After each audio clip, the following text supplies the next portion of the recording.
જ્યારે આખા દેશમાં 83% બેરોજગારી દર હોય ત્યારે ચોક્કસપણે કહી શકાય કે રાષ્ટ્રીય બેરોજગાર દિવસ યોગ્ય છે. રાષ્ટ્રીય બેરોજગાર દિવસ તેમણે જે 2 કરોડ યુવાનોને નોકરી આપવાની જે જાહેરાત કરી હતી જ્યારે તેઓ પીએમ પદ માટે નોમિનેટ થયા હતા, એ હજી સુધી ક્યાંય નથી દેખાઈ રહ્યું કે અમે 1 સપ્ટેમ્બરે તમારી ભરતી કરીશું. 1 સપ્ટેમ્બરે પણ ભરતી ના કરી, વિદ્યાર્થીને લોલીપોપ આપ્યો, તારીખ પે તારીખ આપી, અને શિક્ષણ મંત્રી તો માત્ર લોલીપોપ આપવાનું કરે છે. માત્ર ને માત્ર બસ મોટી મોટી ગાડીઓમાં ફરવાનું, મોટા મોટા કાર્યક્રમ કરવાના અને બસ આવી રીતે ઉત્સવો મનાવવાના, એવી જ વસ્તુ છે.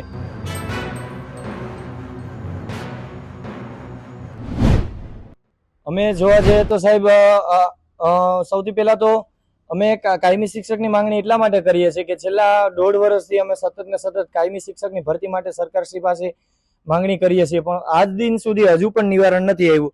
અમે ગઈકાલે સમગ્ર ગુજરાતની અંદર ટેટટાળ પાસ ઉમેદવારોએ ગણેશજીને આવેદન આપીને પણ અમે ગણેશજી પાસે અમારી લાગણી, માંગણી, વેદના રજૂઆત કરી કે હે ગણપતિ દાદા, તમે પણ આ સરકારશ્રીને છોડી રજૂઆતમાં અમારી કાયમી શિક્ષકની ભરતી કરે એ બાબતે જણાવજો, જેથી કરીને અમે કાયમી શિક્ષક બનીએ. સાહેબ જોવા જઈએ તો છેલ્લા અમે 1.5 વર્ષથી ભૂતકાળમાં પણ અમે ઘણી વખત શિક્ષણ મંત્રી હોય, મુખ્યમંત્રી હોય, શિક્ષણ સાથે સંકળાયેલા સચિવ હોય કે અધિકારી હોય, બધા જ ને અમે વારે વખતે રજૂઆત કરી છે, તેમ છતાં પણ હજુ કાયમી શિક્ષકની ભરતી નથી આવી. અને જોવા જઈએ તો અમે ભૂતકાળમાં ઘણા આંદોલન કરી લીધા, તેમ છતાં પણ આપણા શિક્ષણ મંત્રી છે એને એવું કીધું હતું કે ભાઈ દર 15 જૂને અમે કાયમી શિક્ષકની ભરતી કરીશું. એ 15 જૂન આવીને જતી રહી, 15 જૂન પણ જતી રહી અને વાયદો હતો એ પણ ખોટો પડ્યો. ત્યાર પછી અમે 6ઠા મહિનાની અમે 18 જૂને અમે આંદોલન ગાંધીનગરના ચોકમાં કરેલું. ત્યારે 19 તારીખે પ્રેસ બેસી અને 9 થી 12 માં 7,500 ની જાહેરાત કરી. તો એને લઈ અને પછી 7મા મહિનામાં 4મી તારીખે એ લોકોએ જાહેરાત કરી કે 24,700 ની અમે ક્રમિક બધા જ વિષય અને બધા જ માધ્યમની અંદર અમે કાયમી શિક્ષકની ભરતી કરીશું. અને એ કેલેન્ડરમાં પ્રેસ કોન્ફરન્સના માધ્યમથી આપણા પ્રવક્તા મંત્રી ઋષિકેશ પટેલ સાહેબે એવું કીધું હતું કે એ કાંઠે છે જૂના શિક્ષકોને આચાર્યની ભરતી આવશે, ત્યારબાદ 1/9 છે એ ઉચ્ચતર માધ્યમિકની આવશે, ત્યારબાદ 1/10 માધ્યમિકની આવશે, ત્યારબાદ 1/11 6 થી 8 ની આવશે, ત્યારબાદ 1/12 છે એ 1 થી 5 ની આવશે. તો 1/9 ની રાહ અમે લોકો બેઠા હતા. 1/9 પણ આવીને જતી રહી, તેમ છતાં પણ કાયમી શિક્ષકની ભરતી જે ઉચ્ચતર માધ્યમિકમાં આવી જોઈએ એ ન આવી. ત્યારબાદ અમે 4 દિવસ સોશિયલ મીડિયાના મારફતે અમને સરકારશ્રીને કીધું કે ભાઈ અમારી માંગ સ્વીકારો, તેમ છતાં પણ ન સ્વીકારી. અમે શિક્ષક દિન નિમિત્તે અમે ગાંધીનગરના ચોકમાં હજારોની સંખ્યામાં ભીડ એકઠા થઈ. તો ત્યારે આંદોલનના ભાગરૂપે 2 દિવસની અંદર શિક્ષણ મંત્રી એવું કીધું કે ભાઈ અમે ટૂંક સમયમાં 20-25 દિવસમાં અમે ભરતી માટેના ફોર્મની જાહેરાત કરીશું. તેમ છતાં પણ અમે એમ કીધું કે ભાઈ અમે માનનીય વડાપ્રધાન સાહેબ ગાંધીનગરમાં આવવાના છે 16-17 સપ્ટેમ્બરે ગુજરાતના પ્રવાસે, ત્યારે અમે ગાંધીનગરના ચોકમાં હાજર રહીશું. આવી અમે જ્યારે સરકારશ્રી પાસે રજૂઆત અમે એક મુદ્દો મૂક્યો, ત્યારે શિક્ષણ મંત્રી અને બધા જ પ્લેટફોર્મના માધ્યમથી, ટ્વિટરના માધ્યમથી એ લોકો એવું કીધું કે અમે 25/9 ફોર્મ ભરીશું. હવે વાત રહી છે 25/9 પણ ફોર્મ ભરશે કે નહીં એની કોઈ ઓફિશિયલ નોટિફિકેશન ન આવી કે પરિપત્રમાં એ લોકો જાણ કરે કે ક્યારે અમે ફોર્મ ભરીશું, ક્યારે તમારું ડોક્યુમેન્ટ વેરિફિકેશન થશે, ક્યારે તમારી શાળા પસંદગી થશે, ક્યારે તમે શાળામાં હાજર કરીશું.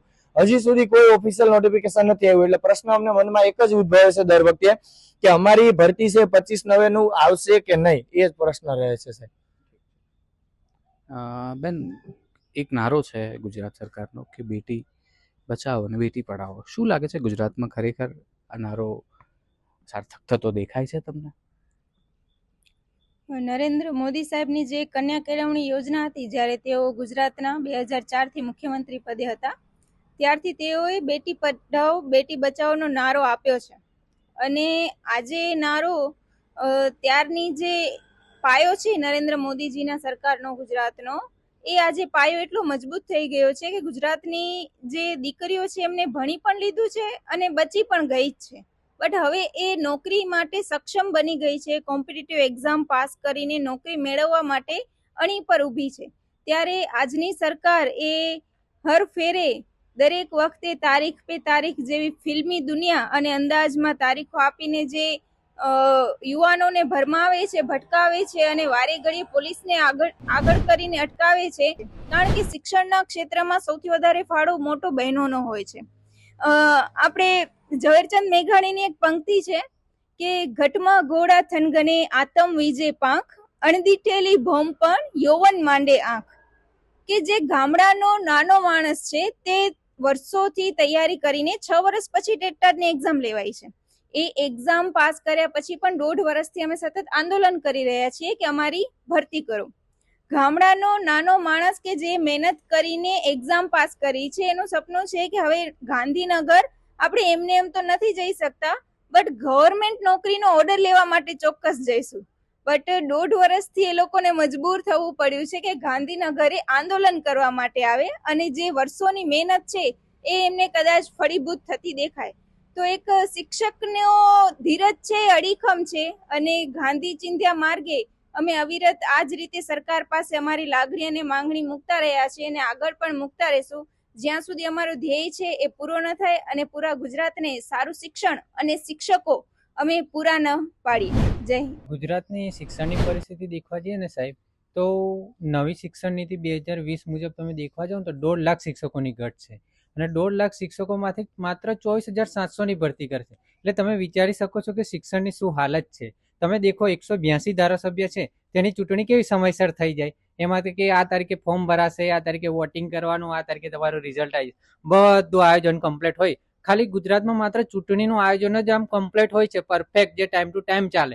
બાકી બધી તો શિક્ષણની હાલત તો બહુ જ ખરાબ છે, જે રામ ભરોસે ચાલતી હોય ને એવું લાગે છે. અને તમે દેખો શિક્ષણ મંત્રી દિવાળી પછી એમને એવી જાહેરાત કરેલી મીડિયાના માધ્યમથી કે અમે દર 15 જૂને કાયમી શિક્ષકોની ભરતી કરીએ છીએ.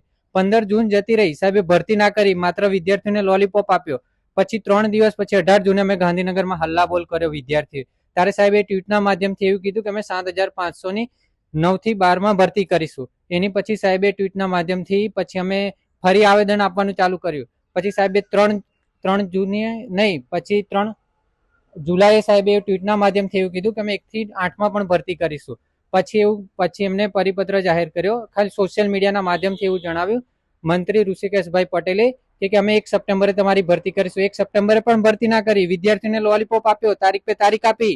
પછી અમે 5 સપ્ટેમ્બરે ફરી આંદોલન કર્યું ગાંધીનગરમાં. ત્યારે હવે એવું કીધું કે 15 દિવસ તમારી ભરતી લેટ જશે અને 25 સપ્ટેમ્બરે તમારી ભરતી કરવામાં આવશે. અમને સરકાર પર થોડોક પણ ભરોસો નહીં કે સરકાર ભરતી કરે, કેમ કે સરકાર તારીખ પે તારીખ અને લોલીપોપ આપવા ભરમાયેલી છે. અને હું તમને જણાવું કે જે શિક્ષણ મંત્રી છે એ જે પોતે જે જિલ્લામાંથી આવે છે ને, એ જિલ્લામાં 105 એવી શાળા છે જેમાં માત્ર એક જ શિક્ષક છે. જો એમના મત વિસ્તારનું જો ભલું ના કરી શકતા હોય તો ગુજરાતનું તો કઈ રીતે ભલું કરી શકવાના હતા. અને શિક્ષણ મંત્રી તો માત્ર લોલીપોપ આપવાનું કરે છે. જો તમે શિક્ષણ વિભાગ પર એ પીએચડી થયેલા છે તો એમને એટલું તો ખબર હોવી જોઈએ કે મારે શિક્ષકની ભરતી કરવી જોઈએ કે નહીં કરવી જોઈએ. અને તમે જ્ઞાન સહાયક યોજના લાવી અને મોદી સાહેબે તો એવું કીધું હતું કે અમે દર વર્ષે 2 કરોડ લોકોને રોજગારી આપીશું. અમારે તો 1.5 વર્ષ આંદોલનમાં થઈ ગયું. હવે તમે કઈ 2 કરોડ લોકોની રોજગારીની આપવાની વાત કરો છો? આ માત્ર લોલીપોપ આપવાની વાત છે. અને સરકારની એક યોજના છે કે 100 ભણે 100 બેરોજગાર બને, એવું મને સ્પષ્ટપણે દેખાઈ રહ્યું છે. 21,000, 24,000 અને 26,000 એ આઉટસોર્સિંગ ઉપર તમે કહો છો કે કરાર આધારિત, એટલે કંઈક ને કંઈક જોવા જઈએ તો આ કરાર આધારિત ભરતીઓ લાવી અને જે સરકાર અને આપણે ચૂંટીને મોકલીએ છીએ તો એમનો પણ એક બને છે કે બાળકોને શિક્ષણ સારું મળવું જોઈએ, રોજગાર મળવું જોઈએ સમયસર. એ બધી વસ્તુઓ છે હવે કરાર ઉપર દઈ દેશે એટલે પોતાના ભારણ ઉપર ઘટી જાય તો એને પછી કશું જ કામ નહીં રહે. માત્ર ને માત્ર બસ મોટી મોટી ગાડીઓમાં ફરવાનું, મોટા મોટા કાર્યક્રમ કરવાના અને બસ આવી રીતે ઉત્સવો મનાવવાના, એવી જ વસ્તુ છે. આજે પણ ગઈકાલે આવતીકાલે 2 દિવસ છે મોદી સાહેબ ગુજરાતના પ્રવાસે છે. ત્યારે મોદી સાહેબ અને હું આ મીડિયાના મારફતે એટલું કહેવા માંગીશ કે સાહેબ તમે એક વખત ગ્રાઉન્ડ ઉપર જુઓ સત્ય હકીકત શું છે. 1.5 વર્ષથી અમે આંદોલન લખીએ છીએ. અમે માનનીય વડાપ્રધાન સાહેબને અમે ટપાલ અભિયાન દ્વારા 1 લાખ પત્રો સાહેબને લખ્યા, પરંતુ અમારી માંગણીનો ક્યારેય ફીડબેક નથી આવ્યો. શિક્ષકોની ભરતીને લઈને જ્યારે શિક્ષણ વિભાગની વાત હોય, આરોગ્યની વાત હોય કે સુરક્ષાની વાત હોય ત્યારે માત્ર ને માત્ર આઉટસોર્સિંગ નું કરવામાં આવે. શિક્ષકોની ભરતી તો કે 11 મહિનાના કરાર ઉપર, રોજની દાડી તમને આપી દે 700 રૂપિયા. તમે શાળાએ જાઓ તો તમને પગાર મળે, શાળાએ ન જાઓ તો પગાર કપાઈ જાય. દિવાળી હોય કે ઉનાળુ હોય એનો પગાર તમને મળતો નથી. આ વસ્તુ રહી શિક્ષણની અંદર. શિક્ષકોને આ રીતે ભરવામાં આવે. પછી તમે આરોગ્ય વિભાગમાં જાઓ તો નર્સિંગ હોય કે સ્ટાફ નર્સ કે હોય તો એની અંદર પણ આવી રીતે રાખવામાં આવે છે. એટલે કંઈક ને કંઈક જો માની લો કે આવા વિભાગની અંદર એક વખત આઉટસોર્સિંગ લાગુ પડી ગયો તો પછી તો બધી જ જગ્યાએ લાગુ પડશે. કોઈ માની લો કે આંગણવાડીની બહેનો હોય તો ત્યાં પણ લાગુ પડશે. એટલે કંઈક ને કંઈક આવી પદ્ધતિઓ અપનાવી અને જે શિક્ષણની અંદર જે આ કરાર આધારિત આઉટસોર્સિંગ નું છે ને, એ તો શિક્ષક હોય, વિદ્યાર્થી હોય કે શિક્ષણ હોય, આ ત્રણેય માટે ખતરારૂપ છે. કેમ કે કોઈ શિક્ષક છે 11 મહિના પછી માની લો બદલી જવાનો, તો માંડ હજુ શિક્ષક ને વિદ્યાર્થીની વચ્ચે કોમ્બિનેશન થયું હોય, પછી શિક્ષક તો જતો રહે, તો છોકરાને પછી માંડ સેટ થયું હોય તો પછી નવો ટીચર આવે, એટલે કંઈક ને કંઈક આવું થયા રાખે છે. એટલે આ આઉટસોર્સિંગ છે ને એ ખતરારૂપ છે ભવિષ્ય માટે. કેમ કે જો બાળકો આવી રીતે નવા નવા શિક્ષકો આવ્યા રાખશે તો એ બાળકો છે સરકારી શાળા છોડીને ખાનગી શાળામાં જશે, તો બધાની કેપેસિટી એવી હોતી નથી કે ખાનગી શાળામાં ભણી શકે. એટલે સરકારશ્રીની એક ફરજના ભાગરૂપે અનુચ્છેદ 21 એવું કહે છે કે ભાઈ 6 થી 14 વર્ષના બાળકને મફત અને ફરજિયાત શિક્ષણ આપવું જોઈએ. તો એ મુજબ તમે જોવા જાવ તો શાળાઓની અંદર શિક્ષકો પૂરતા મૂકો, જેથી કરીને બાળકો છે શિક્ષણ સારું મેળવી શકે. અને બીજી એક અમારી માંગણી એ છે કે 9 થી 12 ની અંદર 7,500 ની તમે ભરતી કરવાના છે. એમાં જૂના શિક્ષકો છે 4,000 જૂના શિક્ષકો અને બીજા 1200 જેટલા આચાર્યની ભરતી તો ઓલરેડી થઈ જવાની છે, તો 5200 જેટલી ઓલરેડી ઘટ થશે. તો અમારી એક માંગણી એ પણ છે કે 7,500 ની જે 9 થી 12 ના શિક્ષકોની ભરતી થવાની, એમાં વધુમાં વધુ મહેકમ મુજબ જેટલો પણ શક્ય હોય એટલો વધારો કરવામાં આવે, જેથી કરીને વધુમાં વધુ ઉમેદવારોને લાભ થઈ શકે. તમે ત્રણેયને એક જ ક્વેશ્ચન છે કે 17 સપ્ટેમ્બર તમારે કોઈ એક નામ આપવાનું આવે ગુજરાતના યુવાન તરીકે કે આ દિવસને આપણે આ નામ આપીશું, તો શું નામ આપશો તમે? રાષ્ટ્રીય બેરોજગાર દિવસ. અને હું તમને જ્ઞાન સહાયક યોજના વિશે કહું કે આ જ્ઞાન સહાયક યોજના છે ને એ અનામત વિરોધી યોજના છે. શિક્ષણ મંત્રી પોતે અનામતની સીટ પરથી જીતીને આવે છે અને પોતે જ્ઞાન સહાયક યોજના લાવીને અનામત નાબૂદ કરી નાખ્યું સરકારી નોકરીમાં. જ્ઞાન સહાયક યોજના લાવવાથી બંધારણના અનુચ્છેદ 16(4) મુજબ સરકારી નોકરીમાં મળતું અનામત એ ખતમ થઈ રહ્યું છે અને SC, ST, OBC અને EWS સમાજને ચોક્કસપણે અન્યાય થઈ રહ્યું છે એવું સ્પષ્ટ જ છે. તમે કયો દિવસ? રાષ્ટ્રીય બેરોજગાર દિવસ. તેમણે જે 2 કરોડ યુવાનોને નોકરી આપવાની જે જાહેરાત કરી હતી જ્યારે તેઓ PM પદ માટે નોમિનેટ થયા હતા, એ હજી સુધી ક્યાંય નથી દેખાઈ રહ્યું. કારણ કે મોટા ભાગની સંસ્થાઓ, રેલવે હોય કે એરપોર્ટ હોય, મોટે ભાગે બધી જગ્યાએ પ્રાઇવેટાઇઝેશન થઈ રહ્યું છે. અને જ્યારે આખા દેશમાં 83% બેરોજગારી દર હોય ત્યારે ચોક્કસપણે કહી શકાય કે રાષ્ટ્રીય બેરોજગાર દિવસ યોગ્ય છે. તમને કયો દિવસ?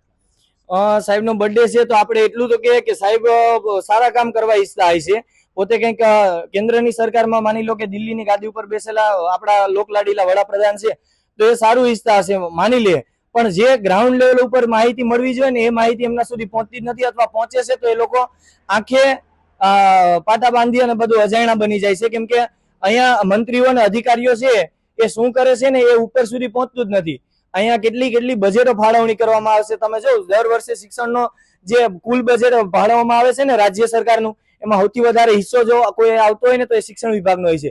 પણ ક્યાં વપરાય છે, ક્યાં ખર્ચાય છે એનો કોઈ હિસાબ નથી આવતો. માત્ર જાહેર કરી દેવામાં આવે કે ભાઈ 47,000 કરોડ છે, અમે શિક્ષણ પાછળ ખર્ચીશું.